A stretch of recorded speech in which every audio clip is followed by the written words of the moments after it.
এরকম ওইদিকে দৌড় দেয়, তো বুঝে না খুব বেশি, হ্যাঁ তোমাদের কথা বলছিল যে তো অবুঝ, বুঝে না, না বুঝেও মাদ্রাসা পরিবেশে থাকে, রাত্রেও থাকে, তিন বেলা এখানে খাওয়া দাওয়া করে, অনেকেই থাকে, অনেকে থাকে না, দুষ্টামি করে, ওর সাথে সাথে পড়াশোনা করে, এটা আল্লাহ একটা রহমত। এই রহমতের কোনো ব্যাখ্যা নাই।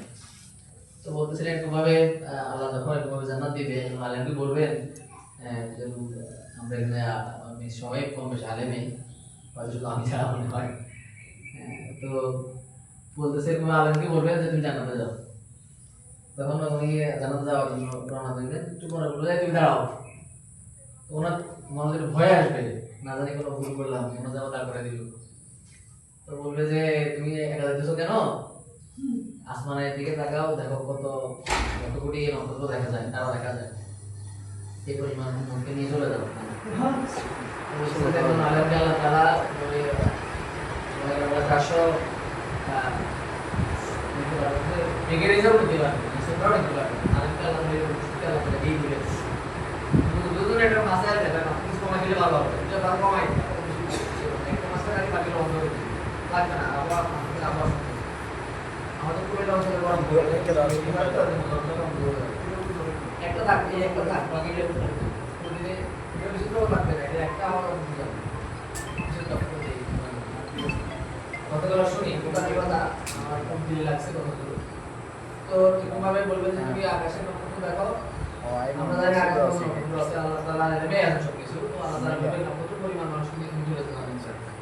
তো এই ক্ষমতাটা সাধারণ মানুষকে দেওয়া হবে না, যারা তার আলেম হয়, দিনের মেহনত করতে হয়, এরকমভাবে বড় আলেম হবে, দিনের মেহনত করতে হবে, এদিকে শিক্ষা লাগবে ইনশাআল্লাহ। তো এটা বলতে বলতে বিশেষভাবে ভাই আমরা তো শুরুতে দরুদ পড়ি, দরুদ পড়ছেন আল্লাহুম্মা সাল্লি আলা সাইয়্যিদিনা মুহাম্মাদিন মুসলিমা ওইভাবে হামসানা বড় বলছিলেন যে কিভাবে আল্লাহ তাআলা আমাদেরকে মুসলমান আছে, মুসলমান আল্লাহ তাআলাই বানাইছে, আমরা মুসলমান হওয়ার জন্য দরখাস্ত করে নেব। আল্লাহ তাআলা চাইলে ইহুদি খ্রিস্টান নাসারা ইহুদ বানাতে পারতেন, বিদুরি বানাতে পারতেন, যারা আল্লাহ তাআলাকে এক দোষী করে না, আল্লাহ শরীক করে মুশরিক বানাতে পারতেন। পাশে ইন্ডিয়া এটা সবাই মুশরিক, 140 কোটি মুশরিক, 20 কোটি মুসলমান, বাকিরা সবাই মুশরিক, মুক্তি পূজা করে। সারা পৃথিবীতে 1000 কোটি মানুষের মধ্যে 200 কোটি মুসলমান, 800 কোটি মুশরিক, এরা আল্লাহকে মানে না, অন্য ধর্মে আল্লাহ তাআলা বাহমান করে। আল্লাহ তাআলা চাইলে আমাকে বিদুরি বানাতে পারতেন, কিছু করার ছিল না, তাহলে আল্লাহকে মানতে পারতেন না। আল্লাহ তাআলা আমাকে আল্লাহর কুদরত দ্বারাই মুসলমান বানাইছেন, আলহামদুলিল্লাহ, সুবহান আলহামদুলিল্লাহ। পরে একভাবে মুহাম্মদ মুসলমান বানাইছেন, এরকমভাবে সর্ব নবী আলাইহিস সালাম করে আসছে, তোরা বেশি কম বেশি হবে ওলামায়ে আমরা শুনি। এর মধ্যে আল্লাহ তাআলা সর্বশ্রেষ্ঠ নবী সর্বশ্রেষ্ঠ বুত বানাইছেন, কিন্তু এরকমভাবে দাউদ সাল্লাল্লাহু মুসা ঈসা আলাইহিস বড় বড় নবী, এবং কিন্তু বড় বড় কিতাব আসছে, তাওরাত, ইনজিল, জাবুর, ইনজিল আসছে। এরাও মুহাম্মদ সাল্লাল্লাহু আলাইহি ওয়াসাল্লাম থেকে আল্লাহর কাছে প্রার্থনা করছে, আল্লাহ আমার এই উম্মতটা দিয়ে দাও, এটা লাগবে না। আওয়াজ পাই, আওয়াজ ভাষা বন্ধ করে বলছে এরকমভাবে মুসা আলাইহিস সালাম দরখাস্ত করছে যে আল্লাহ, ঈসা আলাইহিস সালাম দরখাস্ত, আল্লাহ এই উম্মতটা আমাকে দিয়ে দিতে না, এটা আবার হামিমের উম্মত, এরা অনেক শ্রেষ্ঠ উম্মত, যেটা নবী নামের নবী আর মেহনত করবে, এরা আজিম মাঝে আদায় করবে, শ্রেষ্ঠ নবীর উম্মতের পরে নবীর পরে এরা নবী আর যখন আসবে না কেমন পর্যন্ত এরা আনেওয়ালা নবীওয়ালাদের দাওয়াত মেহনত কেমন যারা চালায় যাবে, এদেরকে আমি শ্রেষ্ঠ দান করবো, দিব কেন, দাওয়াতের জন্য, দাওয়াত কাজ করার জন্য। তো আল্লাহ তাআলা আমাদেরকে আল্লাহর কুদরত দ্বারা শ্রেষ্ঠ নবী শ্রেষ্ঠ উম্মত বানাইছেন, আবার দাওয়াত জ্ঞান দিয়েছেন। তো বলতেছি এরকম মুহতারাম মেহমান এরকমভাবে যে এরকমভাবে উনি করতেছিলেন, এরকমভাবে মসজিদ নববীতে অনেকগুলো আমল চালু ছিল। আল্লাহ রাসূল এরকমভাবে আয়েশা কি মেহনত করছে, দাওয়াত মেহনত করছে, জীবন করছে, প্রথমে মক্কা 13 বছর শুধু এক কলমা দাওয়াত পাওয়ার পরে ইসলামের মেহনত শুরু করে দাওয়াত দ্বারা মানুষকে দাওয়াত না বুঝতে দাওয়াত দিতে, আশেপাশে বন্ধুকে দাওয়াত দিতেন। মক্কার এরকমভাবে মসজিদে হারামের পাশে ওনার বাড়ি ছিল, এটা ওনার এলাকা মহল্লা ছিল, ওই মহল্লার আশেপাশে মানুষ সবাইকে দাওয়াত দিতেন। ওইখান থেকে যখন আল্লাহর হুকুমে 13 বছর চলে গেছেন, মদিনা যাইয়াও মসজিদ নববী প্রতিষ্ঠার পর আল্লাহ রাসূল দাওয়াত দিতে পাশে নুন নাম চালু করছে। প্রথম আমল ছিল দাওয়াত, পরে এরকমভাবে হালকা দিকে তালিম করতে দিল, পরে আস্তে আস্তে তো বলছে চারটা আমল বড় আছে, তার মধ্যে প্রথম দাওয়াত ছিল, যেটা আমরা কম সবাই দিই।